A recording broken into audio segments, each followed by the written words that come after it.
നമസ്കാരം. ഇനി തലസ്ഥാനം കാണാൻ പോകുന്നത് സമാനതകളില്ലാത്ത വികസന പ്രവർത്തനം. അതിനെ ചുക്കാൻ പിടിക്കാൻ പോകുന്നത് സാക്ഷാൽ നരേന്ദ്രമോദിയാണ്. എല്ലാവരും മോദിയുടെ വരവിനെയും പ്രഖ്യാപനങ്ങളെയും വളരെ ആകാംക്ഷയോടെയാണ് ഉറ്റുനോക്കുന്നത്. തദ്ദേശ തെരഞ്ഞെടുപ്പിലെ BJPയുടെ ഈ തിരിച്ചുവരവ് വെറും തിരിച്ചുവരവ് മാത്രമല്ല, നല്ല മാസ് തിരിച്ചുവരവ് എന്നുകൂടി പറയാം.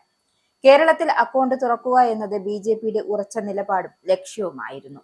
ഇതിന്റെ ആദ്യപടിയായിരുന്നു തൃശൂർ പിടിച്ചടക്കിയത്. എന്നാൽ അതിന് പിന്നാലെ തദ്ദേശ തെരഞ്ഞെടുപ്പിൽ BJPയുടെ ഇത്തരം ഒരു തേരോട്ടം ആരും പ്രതീക്ഷിച്ചിരുന്നില്ല. എന്നാൽ BJP കളമറിഞ്ഞും മനസ്സിൽ കണക്ക് കൂട്ടിയും കിഴിച്ചും നേടിയതാണ് ഈ നേട്ടം. അതുകൊണ്ട് തന്നെ മറ്റു മുന്നണികളുടെ ചെകിട്ട് തടിച്ചുകൊണ്ടാണ് BJPയുടെ കളമറിഞ്ഞ് കളിച്ചത്. തിരുവനന്തപുരം കോർപ്പറേഷൻ ചരിത്രത്തിൽ ആദ്യമായി ഒരു BJP നേതാവ് സത്യപ്രതിജ്ഞ ചെയ്ത് അധ്യക്ഷനായി അധികാരമേൽക്കും. BJP നിയമസഭ പിടിക്കുന്നതിന്റെ ആദ്യ ചവിട്ടുപടിയാണ് BJP കോർപ്പറേഷൻ ഭരണത്തെ കൂടി കാണുന്നത്. സ്വതന്ത്ര കൗൺസിലർ പാറ്റൂർ രാധാകൃഷ്ണൻ BJPയെ പിന്തുണയ്ക്കുമെന്ന് ഉറപ്പായതോടെ 101 അംഗ കോർപ്പറേഷനിൽ പാർട്ടി കേവല ഭൂരിപക്ഷമായ 51 പേരുടെ പിന്തുണ ഉറപ്പിച്ചത്. ഏറ്റവും വലിയ ഒറ്റകക്ഷിയാകാൻ കഴിഞ്ഞതും NDAക്ക് നേട്ടമാണ്. VV രാജേഷാണ് BJPയുടെ മേയർ സ്ഥാനാർത്ഥി. ആശാനാഥാണ് പാർട്ടിയുടെ ഡെപ്യൂട്ടി മേയർ സ്ഥാനാർത്ഥി. നിയമസഭയിലേക്കുള്ള പോരാട്ടത്തിൽ BJPയുടെ പ്രധാന വേദി ഇനി തിരുവനന്തപുരമാകും. നേമത്തും വട്ടിയൂർക്കാവും കഴക്കൂട്ടത്തും ഇടതു കേന്ദ്രങ്ങളിലും BJP ഭൂരിപക്ഷത്തിൽ എത്തി. കോർപ്പറേഷൻ പരിധിയിലെ 5 നിയമസഭാ മണ്ഡലങ്ങളിലും തദ്ദേശ തെരഞ്ഞെടുപ്പിൽ BJPക്ക് നേട്ടമാണ് കൈവരിച്ചത്.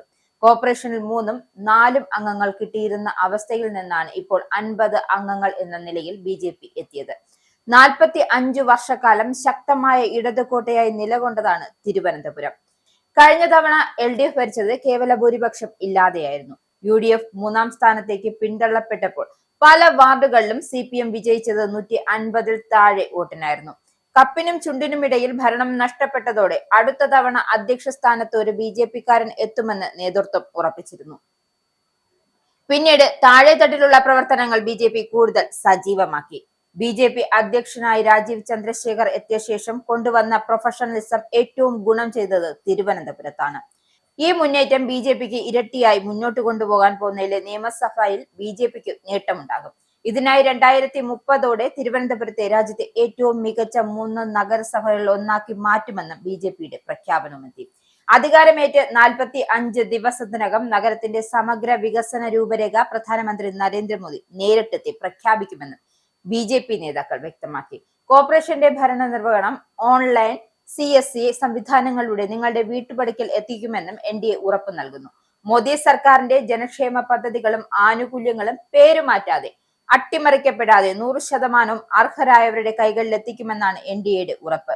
ഡിജിറ്റൽ AI സാങ്കേതിക വിദ്യകളിലൂടെ തിരുവനന്തപുരം കോർപ്പറേഷനിൽ പൂർണ്ണമായും അഴിമതിരഹിതവും സുതാര്യവുമായ ഭരണം നടപ്പിലാക്കും. വാഗ്ദാനങ്ങൾ എത്രത്തോളം നടപ്പിലാക്കി എന്നറിയാൻ ഭരണ നേട്ടങ്ങളുടെ വിലയിരുത്തലായി ഓരോ വർഷവും പ്രോഗ്രസ് റിപ്പോർട്ട് പ്രസിദ്ധീകരിക്കും. ജനങ്ങളോട് ഉത്തരവാദിത്തമുള്ള സുതാര്യ ഭരണം NDA ഉറപ്പു നൽകുന്നു. വരവ് ചെലവ് വിവരങ്ങളും പദ്ധതി നടത്തിപ്പും ജനങ്ങളെ ബോധ്യപ്പെടുത്താൻ എല്ലാ വർഷവും ബഡ്ജറ്റ് റിപ്പോർട്ട് കാർഡ് പുറത്തിറക്കും.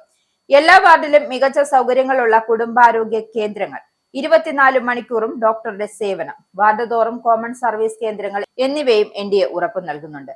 കേന്ദ്ര സർക്കാർ സഹായത്തോടെ കോർപ്പറേഷനിൽ വീടില്ലാത്ത എല്ലാവർക്കും 5 വർഷത്തിനുള്ളിൽ വീട് നിർമ്മിച്ച് നൽകുമെന്നും NDAയുടെ വികസന രേഖ ഉറപ്പു നൽകുന്നുണ്ട്.